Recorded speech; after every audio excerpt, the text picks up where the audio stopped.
PhD कर रहे हैं लोग। मीराबाई कभी गई थी पढ़ने के लिए? कभी नहीं गई।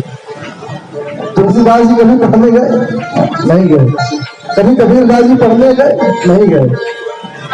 कबीरदास जी कहते हैं मैं कागज छुए नहीं, मैं तो कभी लिखना भी नहीं जानता। लेकिन ऐसा लिखा कि दुनिया अचंभित है। कहे कि एक अचंबा हमने देखा बंदर मेरे गाय। बंदर जो है मन, बंदर किसको कहते हैं? मन। शास्त्राण यत्र गच्छन्ति तत्र गच्छन्ति ते नरा, मतयो यत्र गच्छन्ति तत्र गच्छन्ति वानरा। शास्त्रों में बंदर को मन कहा गया, मन को ही बंदर कहा गया, क्योंकि बंदर की तरह उछल कूद करता रहता है। अगर अभी यही जो है यहाँ पर सुंदर स्त्रियां नृत्य करती होती, वेश्याएं नृत्य करती होती, तो लोग ताली बजाते रहे, अरे बड़ा अच्छा, बड़ा अच्छा। अरे अवधेश चंद्र गुप्ता जी ने तो बहुत अच्छा काम किया, कराया, नचाया गवाया है। और गोपाल तिवारी जी ने तो बड़ा अच्छा काम कराया है। अब कुछ लोग सोच रहे होंगे कि भैया क्या भागवत वगवत कराते रहते हैं, ये तो कुछ समझ नहीं आता है, तो कोई अच्छा काम है। वही कह रहे हैं कि एक अचंभा हमने देखा, बंदर जो है गाय, बंदर जो है गाय का दोहन कर रहा है। बंदर माने मन। अब मन को जो अच्छी चीज लगती है, जब तक जवानी है तो हर एक जो अच्छी चीजें वो अच्छी लगे, अब कोई अच्छी बात कहे तो बुरी लगेगी। अब दूध दूध तो सब पी लेवे क्यों बनारस जा। जब तक जवानी रहेगी कहे कि हम कथा बैठे, कहे कि कथा सुने, कहे कि पूजा करें, ये क्या करने से होता। अब जैसे बुढ़ापा आता है धीरे धीरे बाल फटने लगते हैं, शरीर कमजोर होने लगती है, दांत झड़ने लगते हैं, तब मन में होता है कि कान माला जपे दिए होते, थोड़ा सा भजन कर ही लिए होते तो क्या दिक्कत होता। लेकिन भजन गयो हरि जन्म गयो हरि भजन बिगाड़े। कबीरदास जी कहते हैं ये जन्म चला गया ना, वो अगला जन्म में मिलता है कि नहीं के शरीर, क्योंकि बड़े भाग्य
साधन भाव में द्वारा कोई निश्चित नहीं कि अगले जन्म में शरीर मिल ही जाए।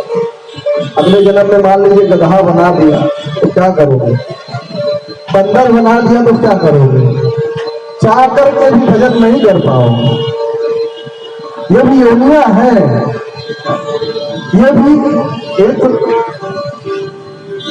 भोग है। बंदर का, कुत्ते का रूप, क्या उन्होंने ऐसा कर्म किया जो आज गली गली घूम रहे हैं।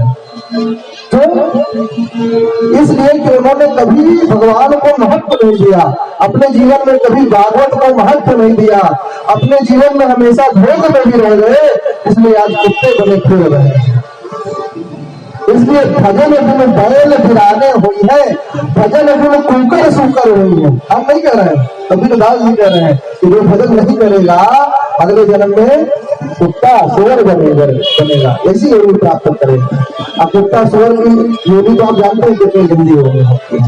इसलिए जितना ज्यादा से ज्यादा हो सके भजन करिए। ये आपका बन रहा है, आप लोग तो बना रहे हैं लेकिन परलोक नहीं बना रहे हैं। भले ही संगीत से हो रहा है, कैसे भी हो रहा है, भगवान का भजन तो हो रहा है ना। क्योंकि भाय उभाय अनख आलसहूं नाम जपत मंगल किस दसहूं। हमारे यहाँ तो ऐसी छूट दी गई है कि आप चाहे खड़े रहिए, सोते रहिए, बैठते रहिए, लेकिन राम राम करते रहिए। अगर भगवान का भजन कर रहे हैं तो आप ऊपर जमा हो रहा है, उसमें कोई दिक्कत नहीं है।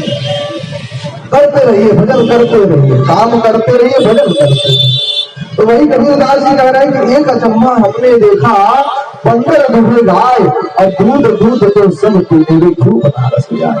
जब तक जवानी में अरे क्या भजन भजन पूजा वूजा करते रहते, कुछ नहीं होता। चलो अभी काम करने का समय है। अरे गुरु जी घर से निकले, सोचे कि आज कथा में चलेंगे, जैसे गुरु जी पर कोई उपकार कर रहे हैं, आकर भागवत जी पर उपकार कर रहे हैं, भागवत जी तो चलेंगे। गुरु जी निकले, लेकिन मगर रास्ते में मगर ने पकड़ दिया। जीवन भर ऐसे मगर पकड़ते रहेगा, कभी समय नहीं मिलेगा भगवान के लिए। जीवन खत्म हुआ तो जीने का ढंग आया और सम्मान गई तो महफिल में रख आया। गाड़ी निकल गई तो घर से चला मुसाफिर, गाड़ी निकल गई तो घर से चला मुसाफिर, मायूस हाथ बनता वापस वो घर को आया। जीवन खत्म हुआ तो जीने का ढंग आया। जब गाड़ी निकल जाएगी तो फिर नहीं पहुंच पाओगे, इसलिए समय है। प्रहलाद जी का मूर्ख थे जो बचपन से ही भक्ति कर रहे, छोटी सी अवस्था से। भक्ति का कोई समय नहीं होता। कबीरदास जी ने कहा कि दूध दूध तो सब पी ले, घी बनारस जाए। ये बुढ़ापा हो जाता है, हाथ में कप की प्याली नहीं पकड़ में आती है, तब लगता है कि आप भजन कर, आप भैया कर रहे। अरे जब तुम कप की प्याली नहीं पकड़ पा रहे हो तो भगवान की माला क्या पकड़ोगे, भगवान का पूजन क्या करोगे, और तीर्थ यात्रा क्या करोगे। इसलिए कुछ समय ऐसा निकालो, थोड़ा सा समय, ज्यादा नहीं, समय जरूर निकालो भजन के लिए, ये बहुत आवश्यक है। पहले हर घरों में रामायण हुआ करते थे शाम के समय, हर घर में दादी बाबा बैठ करके शाम को बच्चों को रामचरितमानस याद कराया करते थे, पढ़ाते थे, अर्थ बताया करते थे। हर घर में कथा हुआ करती थी, आधा घंटा 1 घंटा चर्चा हुआ करती थी भगवान की। लेकिन आजकल काहे की चर्चा होती है सामने। अच्छा वो पिक्चर बड़ी अच्छी थी, बहुत अच्छी पिक्चर थी, चाहे वो पिक्चर तो थी, माता कहीं साड़ी बहुत अच्छी थी, साड़ी तो ठीक है। भैया गए तो वहाँ पिज्जा बड़ा अच्छा खाने को मिला, पिज्जा बड़ा अच्छा था। भगवान की चर्चा नहीं होती। भगवान की चर्चा कब होगी, जब दुख आएगा जीवन में, जब कहीं से सपेड़े आ जाएंगे, दुख आ जाएगा, दुख का पहाड़ टूट जाएगा, तब कहेंगे भगवान हमको ये दुख काहे के लिए दिया। सुख में भगवान को याद नहीं करेंगे और दुख में भगवान के ऊपर सब ठोक देंगे। जो दिया से परमात्मा ने दिया, उसने सब कर दिया। तो सुंदर ये कथा जो है पार्वती जी को आज नारद जी के वजह से प्राप्त हुई। पार्वती मैया ने कहा प्रभु आप हमको भी ऐसा च्यवनप्राश ऐसा कोई औषधियों को खिलाइए कि हम ये अमर हो जाए। तो शंकर जी ने कहा इसके लिए एक स्थान चाहिए, स्थान भी बहुत आवश्यक है। कथा आपको जहाँ सुनना है वहां पर शांति हो, कथा तभी समझ में आएगी। बहुत माताएं कथा सुनने को चल देती, साथ में तीन लड़कों में लेती है अपना, चल कथा सुने, कथा न सुने तो कम से कम प्रसंग को मिलवे करी। पकड़ के रिंकू पप्पू को भी बैठाते थे। अब रिंकू पप्पू नाक बहाए बगल में चिल्लाते रहते हैं कथा के बीच में। कथा तो कम लेकिन व्यथा ज्यादा होगा। तो कथा में स्थान का महत्व एकांत होना चाहिए। पार्वती मैया को शंकर जी ने पकड़ा और कहा कि यहाँ कथा नहीं होगी। कहा कहीं अमरनाथ गुफाओं में जहाँ कोई न हो, जहाँ केवल श्रोता और वक्ता, ऐसे जगह कथा बहुत अच्छा। और अमरनाथ की गुफाओं में ले गई मैया पार्वती को शंकर जी, और कथा जैसे प्रारंभ किया वही तोते का अंडा पड़ा हुआ था और कथा प्रथम दिन की प्रारंभ हुई और माता हुंकारी भरती रही, हुंकारी भरती रही। 5वें दिन मैया को नींद आ गई और पुत्र का बच्चा उस अंडे से बाहर आ गया। और एक तोता ही ऐसा होता है जो मनुष्य की नकल कर लेता है। तो माता की जगह हो तोता करने लगा और 7 दिनों की कथा मैया फिर नहीं सुन पाई। सुखदेव महाराज ने सुन लिया। बोले सुखदेव महाराज की जय। सुखदेव जी महाराज कोई साधारण नहीं है, राधा रानी की चेला है। राधा रानी ने इनको भागवत रखाया है, कई जन्मों के ये आचार्य हैं। तो सुखदेव जी महाराज ने कथा सुन ली। अब शंकर जी ने जैसे कहा श्रीमन नारायण भगवान की जय, जैसे जयकारा लगाया, मैया तो कही कि अरे 5वें दिन के आगे क्या हुआ आप तो सुन ही नहीं पाए प्रभु, उसके आगे क्या हुआ? आप फिर गया तुम्हारा यह जन्म, जन्म गए फलक दिलारे, इस बार फिर गया, अब अगले जन्म सुन पाओगे, जाओ। अच्छा सुना किसने? देखे तो शंकर जी को बड़ा क्रोध आया, त्रिशूल लेकर के दौड़ पड़े। लेकिन जिसने अमर कथा सुन ली, दूसरे भगवान की कथा सुन ली, उसकी मृत्यु शंकर क्या कोई भी न कर पाए। शंकर जी वापस लौट आए। सुखदेव जी महाराज जा करके व्यास जी की पत्नी के गर्भ में प्रवेश कर गए और वहीं अपना वो शरीर त्याग करके नया शरीर धारण करते हैं। और 16 वर्ष 12 वर्ष गर्भ में रहे, निकले मैया बड़ी परेशान है। आजकल लोग कहते हैं कि कैसे हो सकता, जैसे शास्त्रों में लिखा है कि ब्राह्मण का जन्म मुख से, बाहु से क्षत्रिय का जन्म, वैश्य का जन्म जंघे से, शूद्र का जन्म पैर से भगवान की हुआ, ऐसे हो सकता है?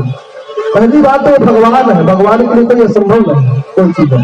भगवान क्या कर दे, भगवान की लीला है। आप इंसान हो, आप अपने आप में भगवान को न घटाओ, क्योंकि समर्थ को नहीं दोष गोसाई, रवि पावक सुरसर की लाई। कभी आग को छोटा नहीं समझना चाहिए। एक छोटी सी आग की चिंगारी बड़े बड़े नगर को स्वाहा कर देती है, देखने में छोटी लगती है। क्या कभी कोई सोचा होता है?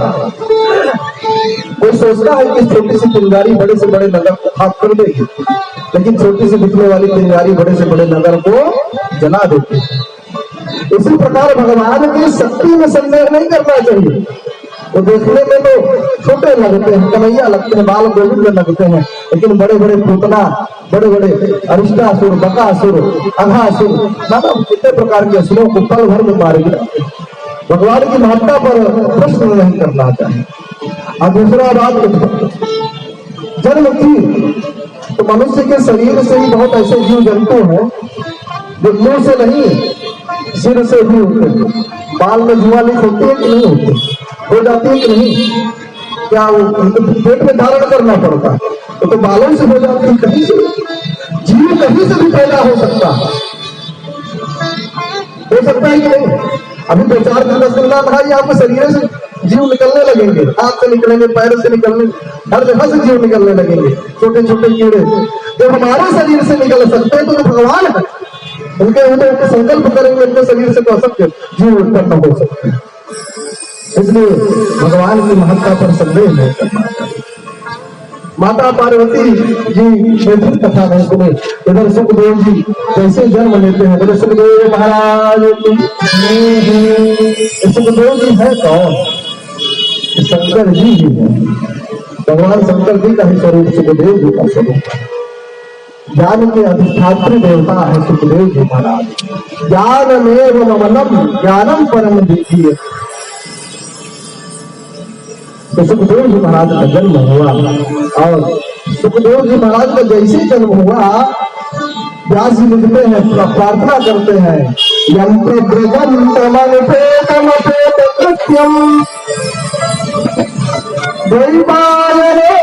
विरह कातरया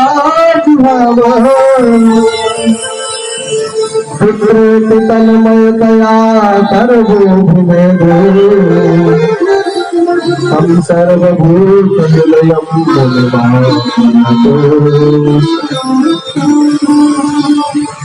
यम प्रव्रजंत, जो जन्म लेते ही जिसका नाल छेदन नहीं हुआ है और जन्म लेते ही चल पड़ा। सुखदेव जी महाराज का नाल छेदन नहीं हुआ और चल पड़े, रुके नहीं। पिता बुलाते रह गए, बेटा रुक जा, लेकिन बेटा रुकने वाला नहीं। क्यों? क्योंकि भगवान की माया सुखदेव जी को नहीं लगी, क्योंकि सुखदेव जी माया से परे। व्यास जी को माया ने नहीं छोड़ा, लेकिन बेटे को माया ने पकड़ा नहीं। क्यों नहीं पकड़ा? क्योंकि परमात्मा की जिसके ऊपर कृपा होती है ना, माया चोरी हो, माया उसकी चोरी हो जाती है। माया माया सब कहे, माया कहे न जो कदापि माधव कहे, माया चेरी हुई, माया चेरी हो जाती है, चेरी हो जाती है। तो सुखदेव जी दौड़े चले जा रहे हैं, रुके नहीं। नाल भी अभी नहीं कटा, नाल लटकाए चले जा रहे हैं। नग्न बड़े बड़े बाल, सुंदर सुखदेव जी का स्वरूप देखने में लग रहा है। पिताजी वापस लौट आए, कहीं ऐसे नहीं आए चाहिए।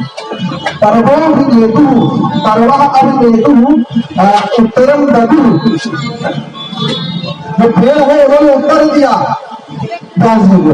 ये व्यास जी आप परेशान ना होइए, वो आपका बेटा नहीं है, जिसको आप अपना बेटा समझेंगे ना, सर्वभूत हृदय मुनिमान दोषी, वो सभी के हृदय में रहने वाले भगवान के भक्त हैं, वो साक्षात भगवान ही है सुखदेव जी महाराज। उनको हम अपना बेटा समझिए। ऐसे सुखदेव जी को हमारा नमस्कार है, देश लोगों ने नमस्कार किया सुखदेव जी को। तो सुखदेव जी ने भगवान के रूप का वर्णन पहले किया, सुना एक श्लोक में, और एक श्लोक में भगवान के स्वभाव का वर्णन सुना भगवान। अब वही सुखदेव जी जो निराकार ब्रह्म में लीन थे, लौट करके आए, अपने पिताजी से भागवत का श्रवण किया, भागवत के पाठ को सुना। तो भागवत जी में इतनी शक्ति है कि कितना बड़ा भी विरागी महात्मा हो, अगर भागवत कहीं हो रही, भगवान की कहीं कथा हो रही है, इतनी सुंदर लगती है कथा, बस प्रेमी होना चाहिए। जब आकर के बैठ जाएगा ना, तो उसका मन यहाँ से हटेगा। तो कहे भैया ये कथा हुई कहाँ सबसे पहले? कसरत युगे प्रवृत्ति स्थाने मां के वेदना। हमने सुना है कि सुखदेव जी महाराज सब दोहन मात्र मीत हुए, सुखदेव जी सुखदेव जी महाराज केवल गौदोहन में जितना समय लगता है, कितना समय ही किसी के यहाँ रुकते हैं, इससे ज्यादा नहीं नहीं रुकते हैं। तो हमने सुना है सुखदेव जी ने 7 दिन 7 रात्रि पर्यंत लगातार परीक्षित जी को कथा सुनाई। इतना दिन कैसे रुके और किस स्थान में सुनाया, कैसे सुनाया, ये हमको बता दी। तब थोड़ा सावधान हो गए।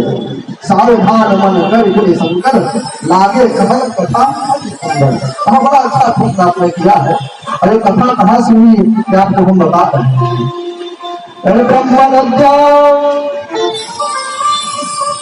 सरस्वत्यां भागीरथ्यां दक्षिणे तटे,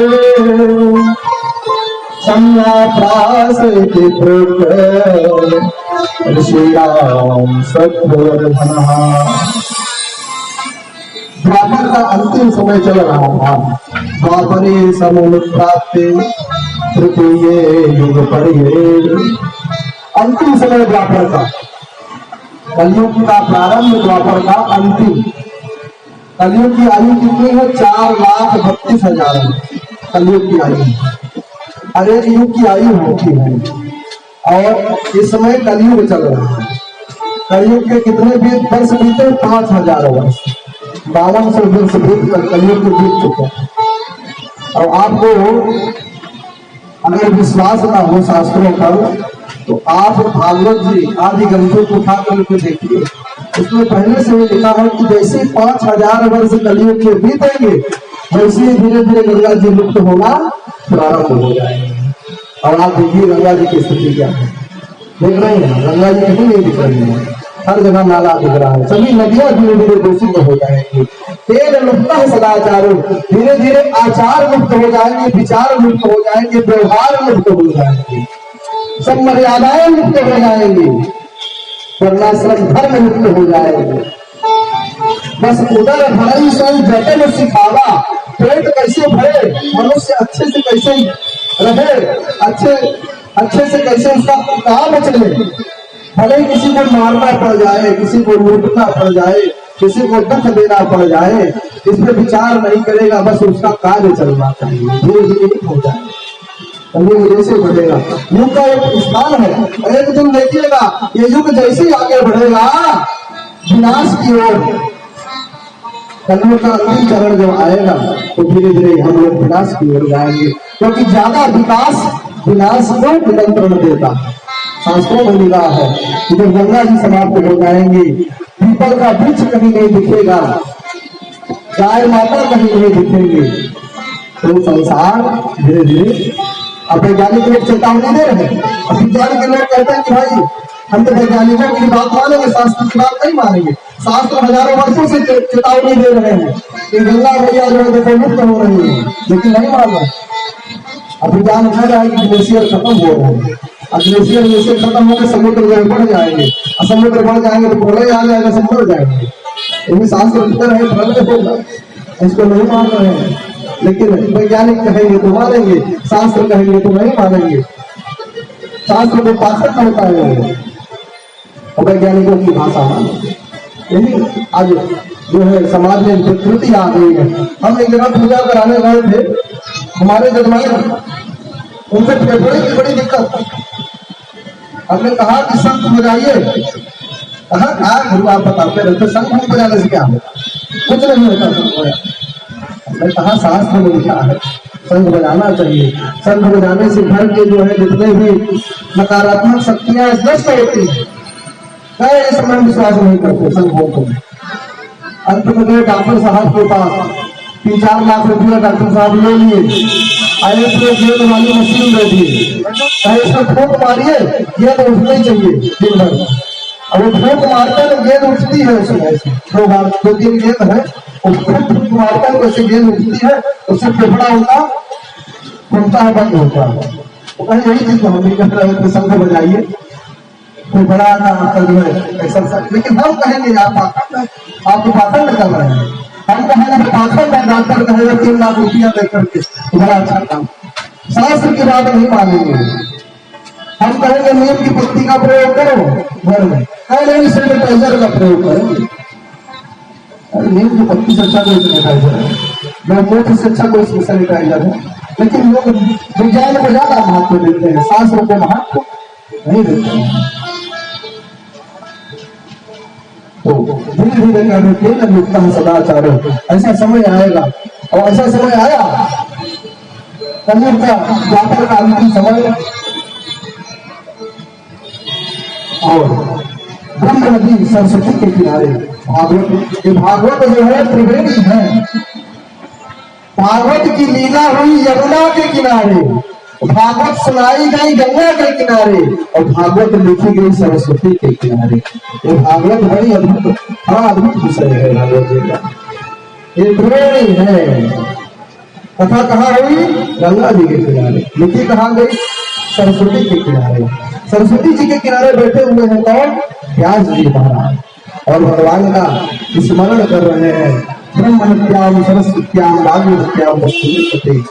सरस्वती नदी आप देखेंगे जाकर के बद्रीनाथ में, बस उतने जगह पर है जहाँ व्यास उठा, उसके बाद सरस्वती नदी गायब हो गई। बहुत तेज निकलती है, बड़ा तेज गड़गड़ाहट है जहाँ से निकलती है, बहुत तेज गड़गड़ाहट है, और जैसे व्यास गुफा के पास पहुंचती है एकदम शांत हो जाती है, गड़गड़ाहट उनकी खत्म हो जाती है, एकदम आवाज नहीं इस नदी में। क्यों? क्योंकि गणेश जी ने शांत करा दिया कि हाँ व्यास जी को लिखना है, व्यास जी को पढ़ना है, आप यहाँ से शांत हो जाओ, भैया शांत हो गई। और उसके बाद वहां से अदृश्य हो गई। इतना जल निकलता है, कहाँ जाता है पता नहीं चलता, भर भर की आवाज। सरस्वती जी के किनारे बैठे हुए व्यास जी ने स्मरण किया और जितना प्रारंभ किया। क्या करें? यदा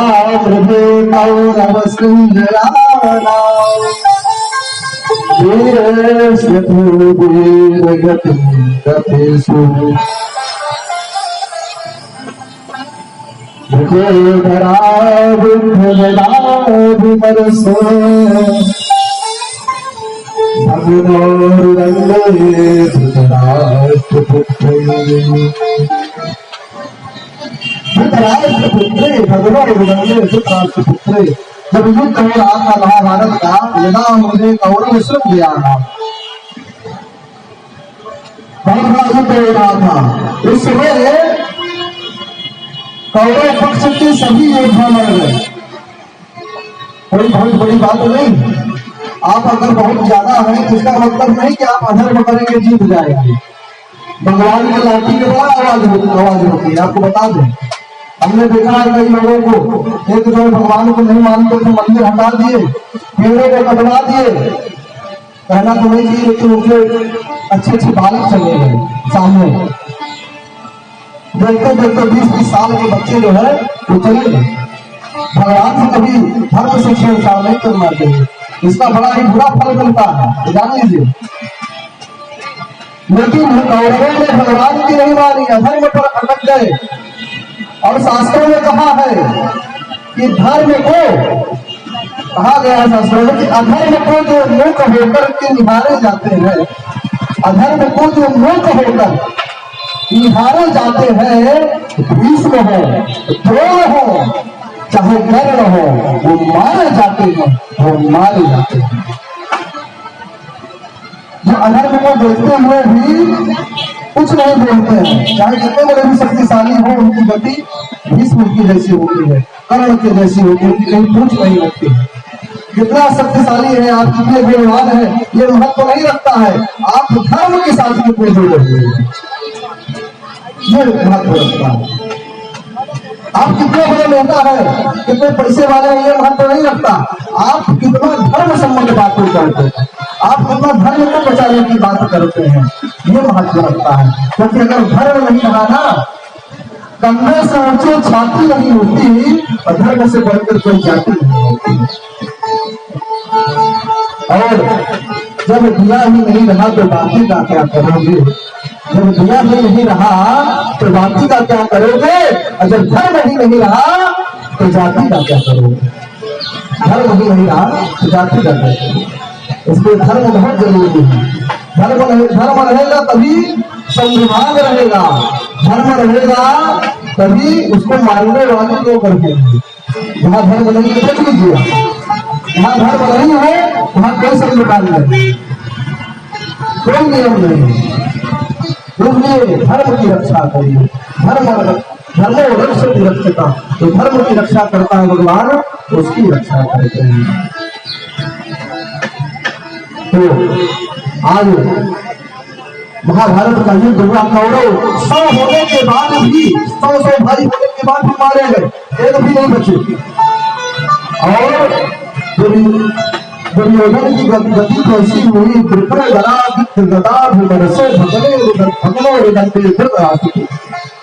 दुर्योधन की गति तो ऐसी हुई कि पूरा का पूरा शरीर उसका वज्र का था। दुर्योधन का शरीर वज्र का, लेकिन आज उसका जंघा टूटा हुआ, इतने जंघे टूट गए, वही जंघे टूट गए। और रणस्थल में पड़ा हुआ है कौवा, चील आकर के सोच रहे कि दुर्योधन मरा हुआ, नोच रहे हैं उसको। वो दुर्योधन जो अपने जंघे पर ताव देता था, अपने मूछों पर ताव देता था, एक पांचाली आकर के बैठ गया, आज उसका वही जंघा टूटा हुआ। भगवान बहुत देखते हैं, आज उसका जंघे टूट रहा है भगवान। कन्हैया की लीला है सबके लौटाने वाली, नहीं तो पूरा शरीर उसका वज्र का हो जाता। जा रहा था मैया के सामने नंगा होकर के, और मैया ने कभी पट्टी आपकी खोली नहीं थी, पूरे जीवन भर इतनी बड़ी पतिव्रता थी। उसने कहा, मैया ने, गांधारी ने, कि मैं आज पहली बार अपने नजरों को तुम्हारे ऊपर रखूंगी, और जहां जहां मेरी नजर पड़ेगी पूरा शरीर तेरा वज्र का हो जाएगा। कन्हैया जान गए अगर वज्र का हो जाएगा तो मरेगा कि नहीं, और मरेगा नहीं तो उसका गंगा कैसे टूटेगा, अगर उसका लाभ कैसे होगा। तो कन्हैया क्या किए कि अरे दुर्योधन कहाँ जा रहा है, होकर के रात्रि काल में दुर्योधन डर गया, शर्मा गया, कहा मैया के पास जा रहा है। कहे ऐसी मैया के पास जाया जाता, कहे मैया के बेटे हैं, अरे कहे बेटे हैं तो बेटे बचपन में थे, छोटा बच्चा अलग होता है, बड़ा अलग होता है, तुम बड़े हो, कुछ थोड़ा कुछ तो लगा लो, तो केले का पत्ता लपेट करके गया और जहाँ जितने में केले का पत्ता लपेटा था उतना ही अंग रह गया, शेष सारे अंग जो है उसके वज्र के हो गए। तो आज वही जो अंग रह गया था उसी को भीम ने अपने गदाओं से तोड़ दिया। जान वो नहीं लगा, पड़ा हुआ है रणस्थल में, कोई पूछने वाला नहीं है, पानी को पूछने वाला नहीं है कोई। लेकिन एक मित्र बचा है अश्वत्थामा। अश्वत्थामा आया और कहा कि हे दो मित्र दुर्योधन, तुमने हमारे ऊपर विश्वास नहीं किया, तुमने भीष्म पर विश्वास किया, कर्ण पर विश्वास किया, कृपाचार्य पर विश्वास किया, लेकिन मेरे ऊपर विश्वास नहीं किया। एक बार मेरे ऊपर भी विश्वास करो। क्या करोगे मेरे लिए? कहे कि कुछ ना कुछ तो करूंगा, 5 में एक आदमी को मार करके लाऊंगा। ये बहुत अच्छी बात है। अगर 5 में एक भी मर गए तो मेरी मृत्यु सार्थक हो जाएगी।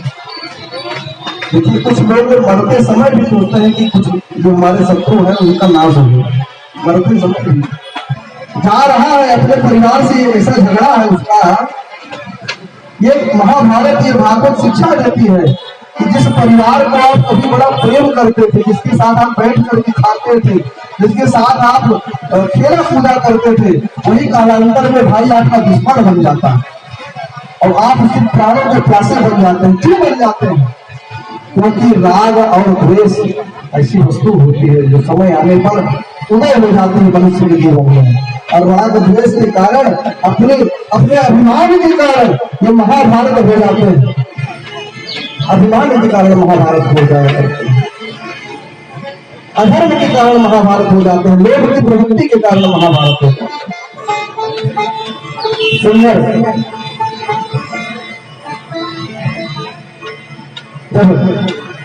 अश्वत्थामा को तिलक कर दिया और तिलक करते ही अश्वत्थामा गया, रात के समय गया, दिन में ये तो नहीं कर सकता, रात के समय गया। कहा कि दिन में अगर जाऊंगा तो 5-5 से पकड़ के मार देंगे। तो एक न्याय निकाला, कहा कि उल्लेखन न्याय ना, जैसे कौवा, एक कौवा जो है दिन में उल्लू को बड़ा परेशान किया, उल्लू ने कहा चिंता मत करो, रात में हम बताएंगे। रात का समय आया, उल्लू पहुंचा, कौवे के बच्चे को मार दिया। तो उल्लू वाला ही न्याय निकाला उसने और रात के समय गया और 5 पांडवों की जगह में आज 5 पांडवों के जो बच्चे थे वो लेटे हुए थे और समझ नहीं पाया, उन्हीं की तरह देखने में लगते थे, बच्चे को पकड़ लिया और बच्चों को सर धड़ से अलग कर दिया और ले जा करके जैसे ही दुर्योधन को दिया, दुर्योधन ने कहा हमको भीम का सर दो। भीम के बच्चे का सर दिया, जैसे हाथ में पकड़ा और दबाया तो सर फट गया। कहा ये भीम का सर नहीं हो सकता। हाँ राम, तूने तो हमारे कुल का नाश कर दिया, हमारी दुश्मनी बच्चों से नहीं थी, तूने तो हमारे कुल में पानी देने वाला भी नहीं रखा।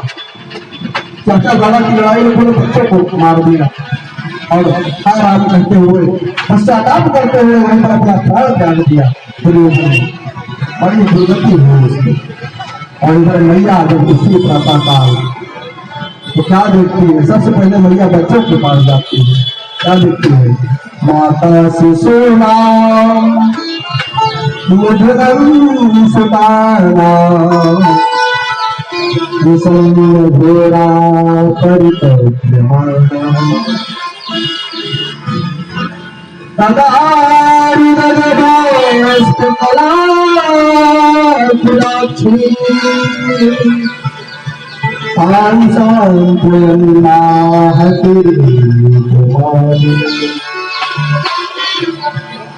माता ने देखा कि धड़ाधड़ फड़ा ऐसा तो है इस बच्चों का, विदेश करके धीरे गिरने लगी, मूर्छित होकर के गिरने लगी। भगवान किरीट वाली भगवान नारायण ने पकड़ लिया 4 भुजाओं से बहन को, एक भुजा से पंखा चलने लगे, एक भुजा से जल डालने लगे। होश में आई कन्हैया को देखा, रोने लगी, कुछ बोल नहीं पा रही है, आवाज गाड़ी नहीं निकल रही है, मुझसे क्या दुख बताए। एक बच्चे के मरने में इतना दुख होता है माता के, और जिस माता ने बच्चों को बड़ा करके पाल करके बड़ा किया हो, 5-5 बच्चे चले जाए एक साथ, वो माता क्या बोलेगी? सबसे ज्यादा दुख अगर किसी को होता है तो मैया को होता है, क्योंकि बच्चे बड़े करने में बड़ी शक्ति रखती है मैया की। बड़ा बड़ा स्वयं जीने पे सो जाएगी, स्वयं बच्चे के मन में सो जाएगी, लेकिन बच्चे को निर्बल स्थान पर सुलाएगी। ऐसे 1 साल 2 साल 3 साल बच्चे की रक्षा करती है तो माँ ही जानती है, तो दूसरा नहीं जानता है। रात रात में बच्चा रोने लगता है, पिता तो डांट देते हैं, हमसे कोई मतलब हमें समझ दो, लेकिन मैया का हृदय बच्चे को लगा लेती है गले से और जागती रहती, रात रात जागती है, मिल करके घस करके बड़ा करती है। और जिसके 5-5 बच्चे चले जाए कितना बड़ा सवाल है।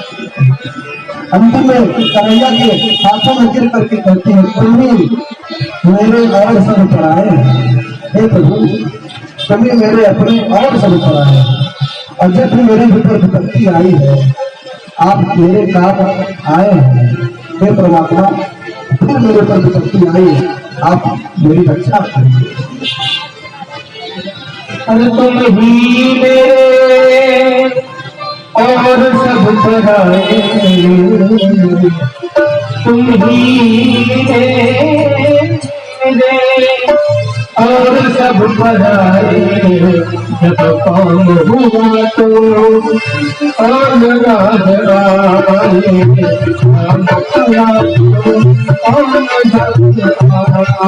तुम ही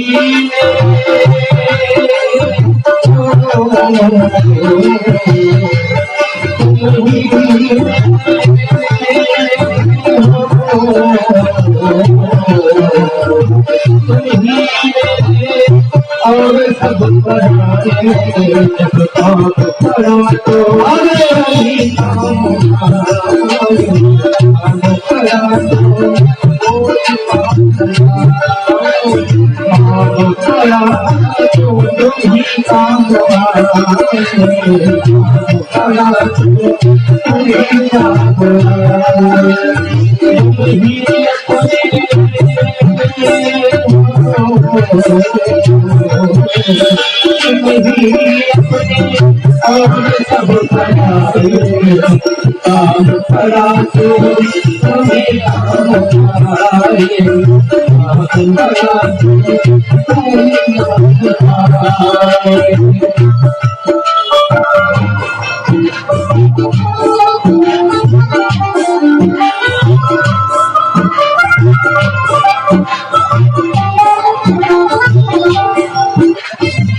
को जान नहीं पाया, अपने पराये को जान नहीं पाया, हो अपने पराये को जान नहीं पाया, अपने पराये को जान नहीं पाया।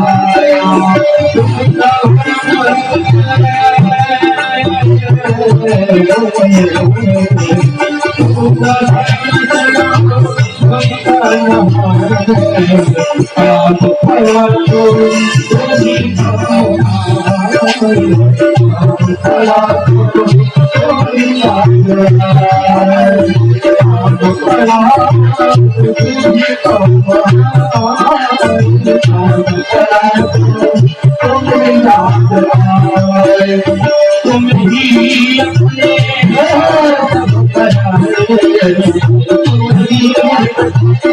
और सब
और सब पराए जब काम पड़ा तो तुम ही याद आए, जब काम पड़ा तो तुम ही काम आए।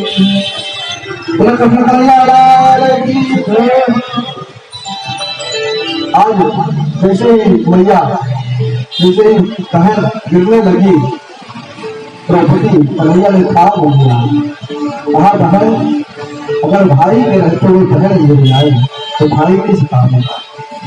भाई बहन का रिश्ता बड़ा प्यारा है सनातन धर्म में। अन्य धर्म के लोग इस रिश्ते को नहीं समझ पाएंगे जो भाई बहन का रिश्ता भगवान ने निभाया है।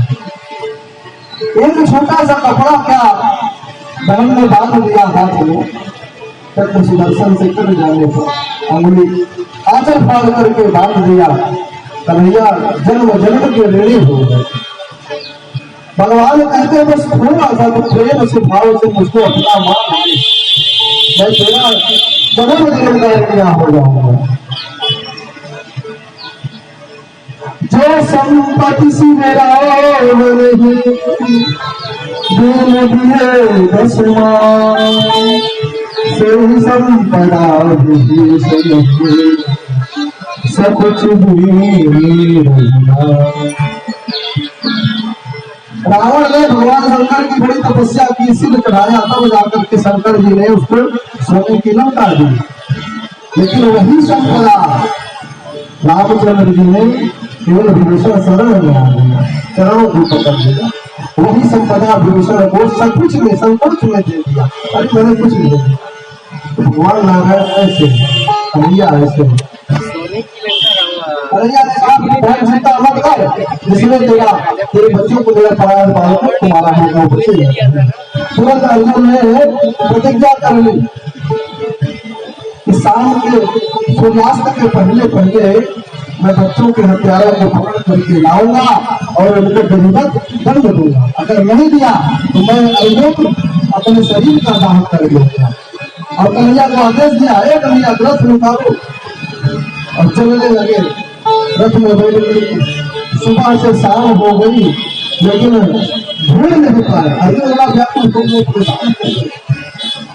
कभी रास्ते में एक संत महात्मा को देखा, एक महात्मा ऐसा विचित्र महात्मा कि पूरे शरीर में कपड़े नहीं है और एक हाथ में तलवार लिए है और एक हाथ से सूखे सूखे घास जमीन से टूट करके गिरे हुए घास है, पत्ते हैं, उसको खा रहा है और एक हाथ में तलवार लिए है। अर्जुन ने बड़ी खराब स्थिति देखी, कहा ऐसा महात्मा, संत महात्मा को तलवार नहीं लेते, अपने हाथ में तलवार कैसे लिया? भगवान कन्हैया ने कहा पता करो कौन है, कैसे है। शाम का समय होता जा रहा था, अर्जुन पहुंचे और महात्मा के पास हाथ जोड़ करके प्रार्थना की, अरे महात्मा जी आपका परिचय? कहा संत महात्मा का कोई परिचय नहीं होता, तुम बताओ कौन हो, क्या काम करने आए? अर्जुन ने कहा कि महाराज ये बताइए, आप कह रहे हैं कि आपका कोई परिचय नहीं है, लेकिन आप अपने हाथ में जो तलवार लिए हैं, ये तलवार किसके लिए? क्योंकि देख रहे हो कि एक हाथ से आप जो है सूखे सूखे पत्ते चबा रहे हैं, एक हाथ में तलवार लिए, हमारे को समझ में नहीं आ रहा। उस महात्मा ने कहा कि मैं महात्मा हूँ और संत का धर्म है अहिंसा। संत का धर्म क्या है? अहिंसा।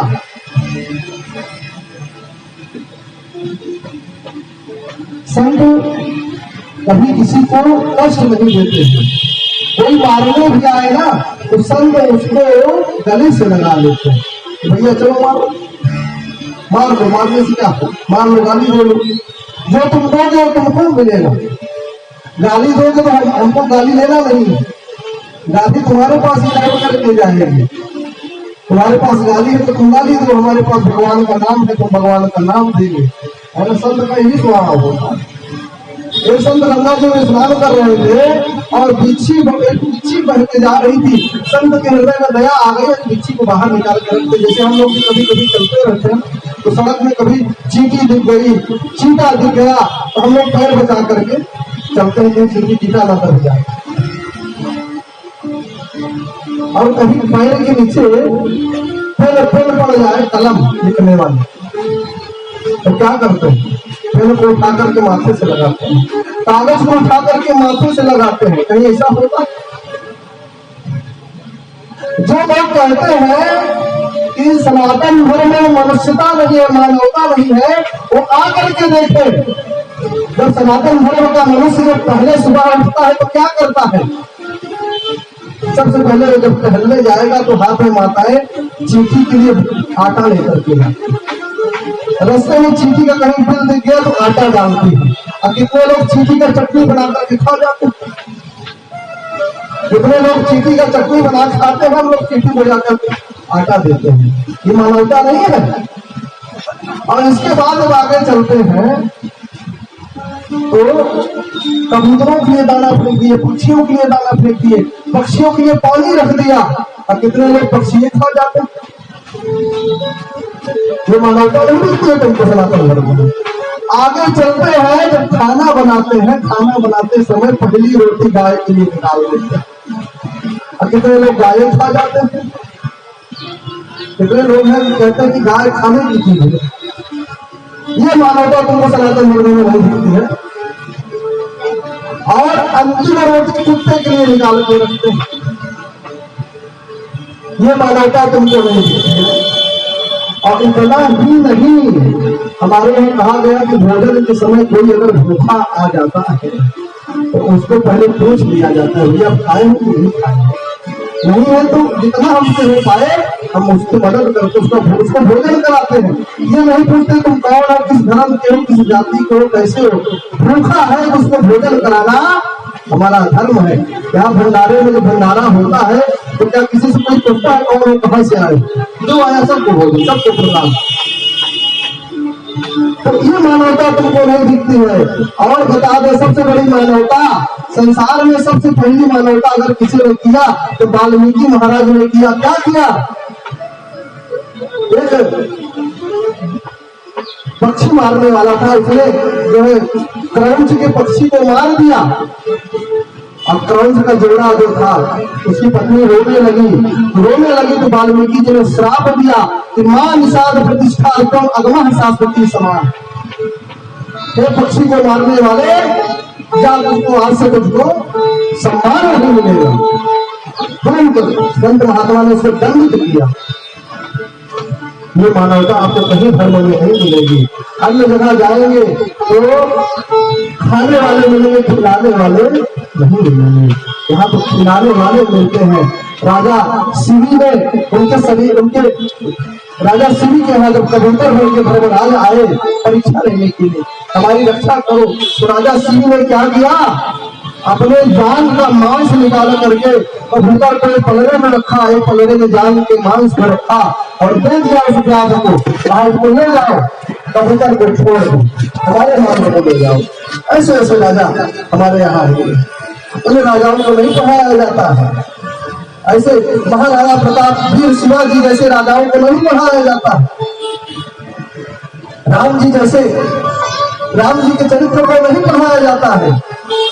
राम जी ने अपने जीवन में कभी भेदभाव नहीं किया, कभी किसी पराई नारी पर आंख उठा करके रामचंद्र जी ने नहीं देखा। रामचंद्र परायण नारायण चक्षुषा नाथ पश्यति, और अपने पत्नी को भी, सीता जी को भी छोड़ा। लेकिन क्यों छोड़ा, उसके पीछे भी बड़ा रहस्य है। जब आप उसको समझोगे तो समझ में आएगा। वो लीला थी परमात्मा की। और माता सीता को क्या कहा? तुम पावक मोह करो निवासा, जब लगी करो निशाचर नाचा। तुम तब से अग्नि में निवास करो। अग्नि मतलब अग्नि पवित्र होती है। अग्नि जो प्रतिबिंब की कहा सीता जी नहीं थी, वो प्रतिबिंब था जिसको रावण हरण करके ले गया था। सीता जी को रावण स्पर्श ही नहीं कर पाता, इतना तेज था माता जी के अंदर। माता जी चाहते थे एक सीता से रावण का वध कर सकते। तो इस सब के राम को समझना, कृष्ण को समझना, सनातन धर्म को समझना सबसे बस की बात है। जब आप इस पर गहराई में प्रवेश करेंगे तब आपको समझ में आएगा सनातन धर्म क्या है। तो भगवान कृष्ण जब कुछ साधु को पूछा कि भैया एक हाथ से जो है पत्ते खा रहे हो और एक हाथ में तलवार लिए हो, क्या इसका रहस्य है?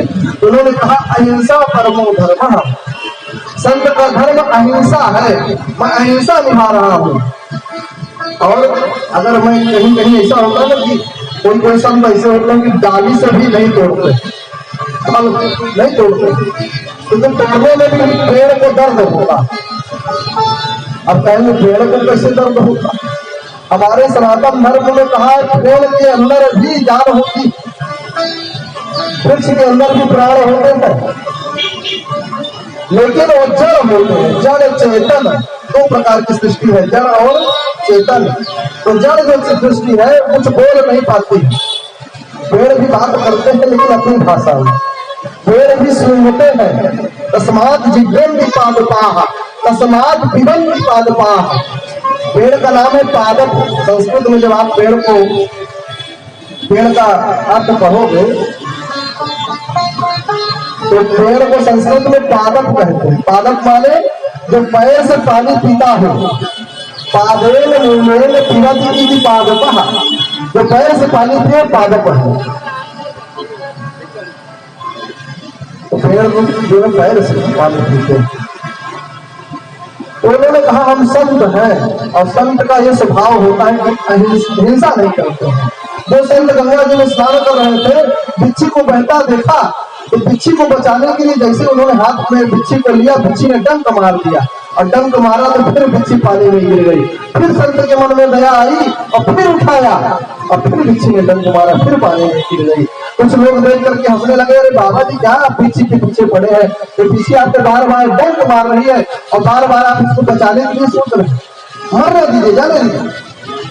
तो संत ने बड़ा अच्छा उत्तर दिया, कहा ये जब एक बिच्छी होकर के अपना स्वभाव नहीं छोड़ रही है, तो मैं संत होकर के अपना स्वभाव कैसे छोड़ सकता है? मैं संत होकर के अपना स्वभाव कैसे छोड़ सकता हूँ? बिच्छी होकर के अपना स्वभाव नहीं छोड़ सकता। तो वही संत ने कहा कि मेरा स्वभाव अहिंसा है, इसलिए मैं पेड़ से पत्ते भी नहीं तोड़ पा रहा हूँ। जो बड़े पत्ते मिल जाते हैं उससे क्यों खाता हूँ? कहे ऐसा स्वभाव है तो हाथ में तलवार किसके लिए लिए हो? कहे कि पहले नंबर में कुंती के लिए, एक कुंती है, अगर वो मिल जाए तो पहले उसको काटूंगा। कहे क्यों? कहे कि वो बनती है भगवान की बुआ और भगवान से बड़ा सेवा करवाती है, अपने बच्चों को बाटी घाट बना के रखती है, उसे दया नहीं करती हमारे भगवान के ऊपर। कन्हैया के हाथ पैर कितने कोमल है, नवकन लोचन कमल के समान। भगवान से मजदूरी करवाती घर में, उनकी बॉडी गार्ड बना के रखा हूँ। कुंती मिल जाए उसको मैं पहले मारूंगा इसी तलवार। कहे दूसरे नंबर में कहे कि कुंती की बहू जो है और है वो द्रौपदी, वो मिल जाए तो दूसरे नंबर में उसका वध करूंगा। कहे क्यों?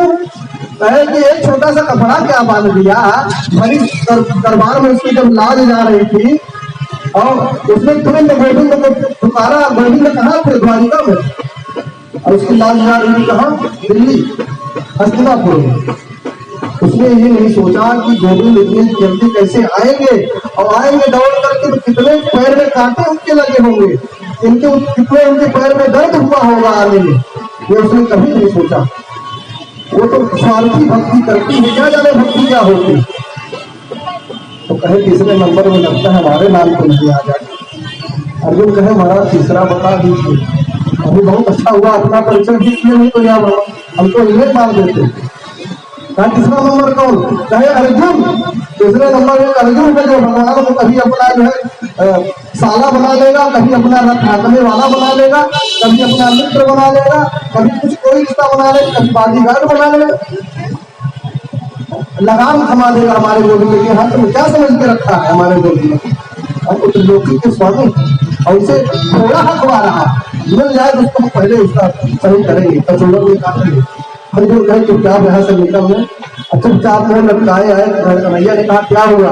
कहा कुछ नहीं, अब आप पीछे बैठो, हम आगे बैठते हैं रथ में। अर्जुन भगवान कन्हैया सब समझ गए। चाहे भक्ति तो लोग करते हैं, लेकिन भक्ति में क्या कहते हैं? कहते हैं माँ मोरा दे पूरी कर दे हलवा बाटू की, माँ मोरा दे पूरी कर दे हलवा बाटू की, माँ मोरा दे पूरी कर दे हलवा बाटू की, माँ मोरा दे पूरी कर दे हलवा बाटू की, माँ मोरा दे पूरी कर दे हलवा बाटू की।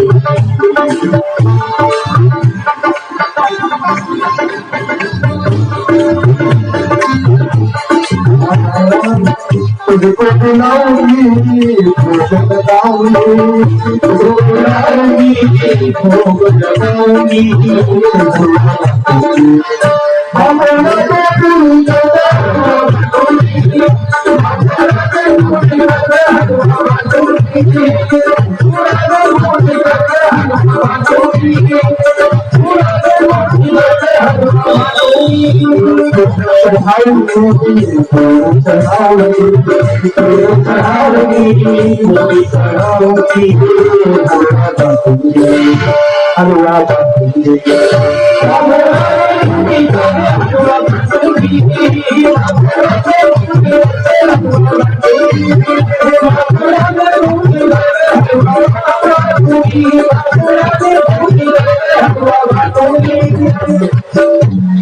अब मैया को भी रिश्वत, पहले मुरादें पूरी करो तब हलवा बांटो, ऐसे नहीं बांटो। पहले हमारा काम बनाओ, हमारे घर में गाड़ी हो जाए, घोड़ा हो जाए, घर बन जाए। पहले भगवान से कुछ काम करवा लो, पानी भरवा लो, सेवा करवा लो। ऐसी भक्ति होती है क्या? वही अर्जुन समझ गए कि भक्ति का मतलब क्या है। भक्ति का मतलब ये नहीं है कि भगवान से हम मांगे। गुण रहितम कामना रहितम दिनम दिनम प्रतिदिनम वर्धमानम। गुण रहित, कामना रहित, जिसमें कामना ना हो भगवान से। बिंदु जी कहते हैं, बड़ा अच्छा पद लिखते हैं, इसको एक तरफा मगरूर हो जाऊंगा मैं, श्याम तुम हो के समान आतुर हो जाऊंगा मैं तुम्हें चाहूं तो चाहूं, तुम मुझे मत चाहना, वरना प्रेमी नहीं मगरूर हो जाऊंगा। मैं तुमको चाहूं तो चाहूं, मुझको तुम मत चाहना प्रभु। अगर तुम चाह लोगे तो मगरूर हो जाओ, घमंडी हो जाओ। मेरे भगवान हमारी चाहने वाले। कभी कभी ऐसा नहीं होता कि किसी के रिश्तेदार प्रधानमंत्री निकल जाए, कोई बड़ा नेता निकल जाए, फिर वो सीधा ताल बदलता है कि देखो हमारे जो रिश्तेदार, हमारे मित्र जो है, ये मंत्री है, मिनिस्टर है, अब मेरे नहीं है हम किसी से। तो वही भक्त कहता है कि मैं तुमको चाहे तो चाहने देना, आप मत चाहना हमको। आप चखने में तो कभी कभी मगरूर हो जाओ, तो फिर क्या करूँ, हंस पाओ। अब आगे कहते हैं, मैं तुमसे मांगू तो मांगू, तुम मुझे देना न कुछ, वरना प्रेमी नहीं मजबूर हो जाऊंगा, वरना प्रेमी नहीं मजबूर हो जाऊंगा। मैं प्रेमी नहीं होगा, कुछ मजबूर हो जाऊंगा। जैसे लेबर आता है सुबह, दिन भर काम करता है, शाम को पैसा लेता है, चल हमारे द्वारा दे देता है। तो भक्ति अगर ऐसे करोगे, मांगने लगोगे, तो रिश्ता कहाँ रह जाएगा। भक्ति में मांगना नहीं है, वो तो स्वयं देख रहे हैं ना, तो भी देना होगा, वो स्वयं देंगे। उनको बस अपना मान लो, उनसे मांगो मत, उनको अपना मान लो। जैसे माता पिता को अपना मानते हो ना, माता पिता से कहते नहीं करते हो, माता पिता आपके आवश्यकता के सामग्री को स्वयं व्यवस्था करके देते हैं। जैसे परमात्मा है माता पिता के समान, तो स्वयं आपकी व्यवस्था करेंगे। जब गर्भ में आपकी व्यवस्था किया तो आगे भी व्यवस्था करेंगे। अर्जुन भक्त बन गए और चरणों में आ गए। परमात्मा आप हमको महाभारत का विजेता बने हो, लेकिन आज मैं मेरा दिमाग काम नहीं कर रहा, आप बताइए मैं क्या करूँ। ऐसा करो अर्जुन, तुम चिंता मत करो, मैं तुम्हारा काम करूंगा।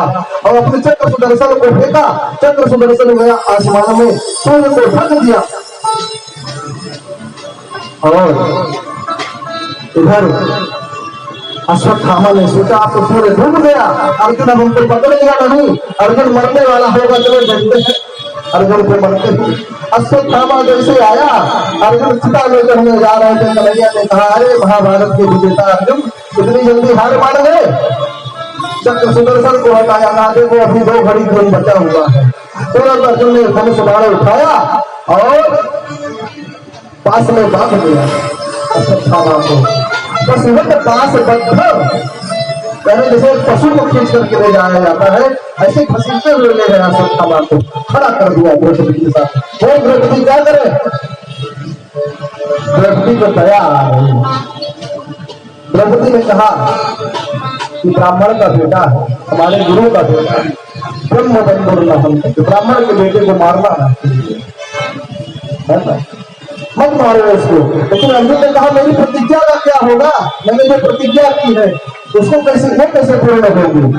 तो कन्हैया की तरफ पूछने लगे।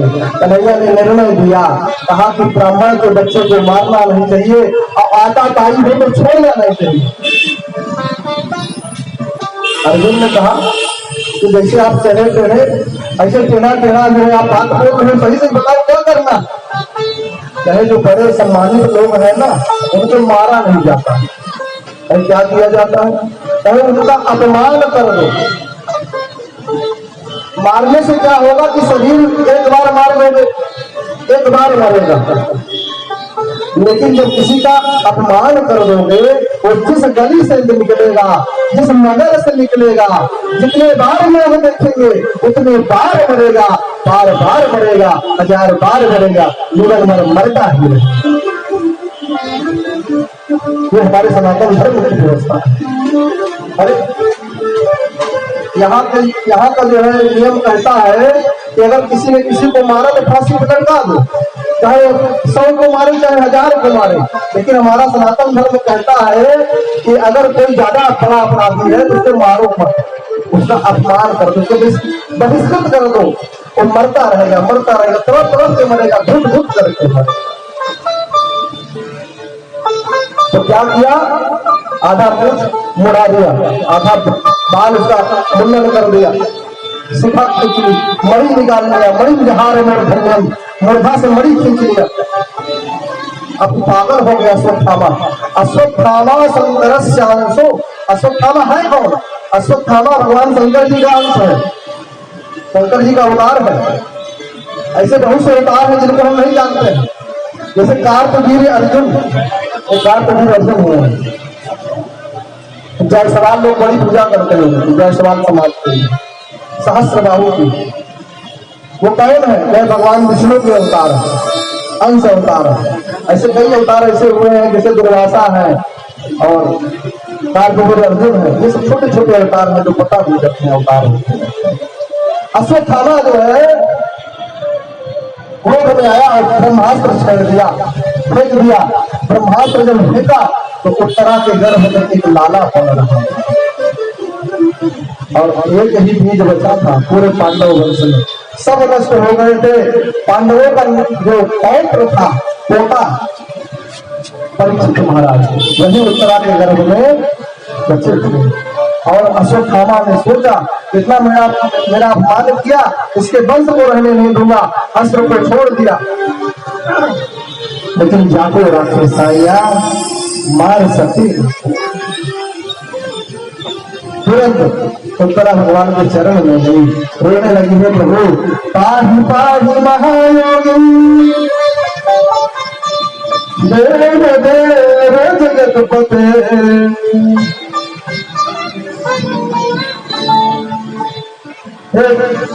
नान्यं तद्भयं तस्य यत्र मृत्यु परस्परम। यह गोविंद हमारी रक्षा करेगी, गोपाल हमारी रक्षा करेगी। चाहती तो वो भीम के भी शरण में जा सकती थी, अर्जुन के भी शरण में जा सकती थी, लेकिन किसी के शरण में नहीं गई, वो नारायण के शरण में गई, क्योंकि वो जानती है कि ये जितने भी शरण है ये एक ना एक दिन हार जाएंगे, नष्ट हो जाएंगे। लेकिन नारायण का शरण जो है वो कभी विफल नहीं होता। नारायण जी जो शरण में चला गया वो अभय हो जाता है, उसको कोई भय नहीं रह जाता। चरणों में गिर गई। नारायण ने कहा चिंता मत करो। भगवान ने अंगूठे मात्र का रूप धारण किया और उसके गर्भ में चले गए और जाकर के ब्रह्मास्त्र को नष्ट कर लिया। पहले बार परीक्षित महाराज ने नारायण का दर्शन किया गर्भ में छोटे से। उन्हें नारायण भगवान की उत्तरा के गर्भ में निवास किया। भगवान का एक नाम पड़ा उत्तरायण। चलो उत्तरायण भगवान की जय। उत्तरा के गर्भ में केवल एक बालक नहीं, 2 बालक, नारायण भी और परीक्षित भी। धीरे धीरे समय बीता। भगवान नारायण ने कहा कुंती से, बुआ अब हम जाना चाहते हैं। तो बुआ ने कहा ये कन्हैया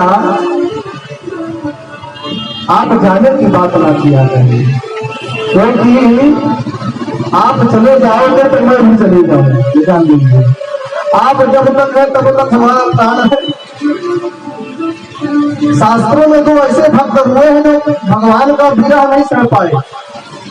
पहला दशरथ और दूसरे नंबर में कुंती हुआ। जब रामचंद्र जी छोड़ करके राजा दशरथ जी को जाते हैं तो दशरथ जी क्या कहते हैं? वो स्वामी जी लिखते हैं, राम राम कही राम कही, राम राम कही राम, तन करी हरि रघुवर विरह, राम गयो सुधार। जैसे ही दशरथ जी ने जाना कि अब राम लौटने वाले नहीं है, तो राम राम कह के हे राम शरीर को त्याग दिया। और दूसरे नंबर में कुंती हुआ। जैसे कन्हैया कहीं हम जानने वाले हैं, कुंती भूलो तो गला सूखने लगा। अब मैं नहीं रुकी, अब मैं भी चली आऊंगी, आप चले जाएंगे। रोक लिया कुंती भुआ ने कन्हैया। कन्हैया प्रसन्न हुए, ना बुआ का कुछ मांगना चाहती है तो मांग लो। बुआ ने कहा क्या मांगो प्रभु, बस आपको मांगती हो, कुछ नहीं मांगते हैं।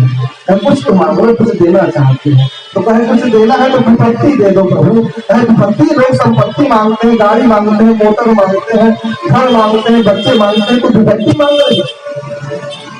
कहे कि जब जब विपत्ति आती है तब तब आपका दर्शन होता है। अच्छा देखा जाए, जब कांटा लगता है तो अपने आप ही निकल आता है, राम कांटा लग गया। अगर धूप लगती है, राम धूप लग गई, बहुत होता भगवान का नाम अपने आप है। जब एसी में खर्राटा आता है तब तो भगवान का नाम नहीं आता है ना। सुख में दुख में सुमिरन सब करें, सुख में करे न गोर, और जो सुमिरन सुख में करे तो दुख काहे को। तो कहे दुख तो हम यही जानते हैं, जब आप नहीं होते हैं तभी दुख होता है ना। और जब आप रहते हैं तो वही सुख है। रामचरितमानस में गोस्वामी जी ने इसी भाव को लिखा है।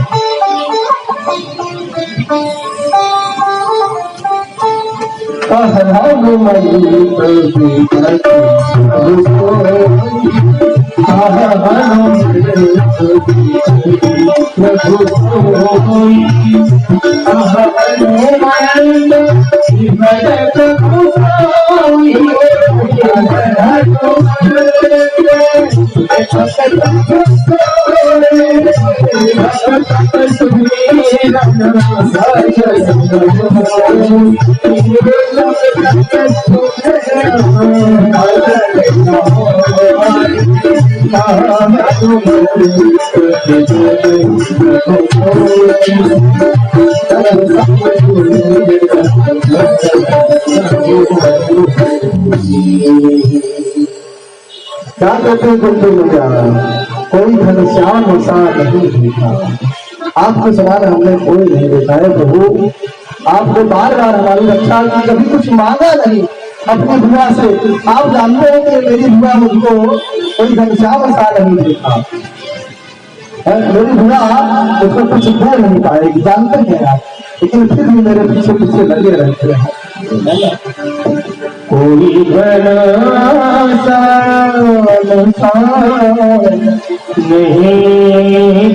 देखा,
कोई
जिसका कभी की लाज बची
कोई घनश्याम सा नहीं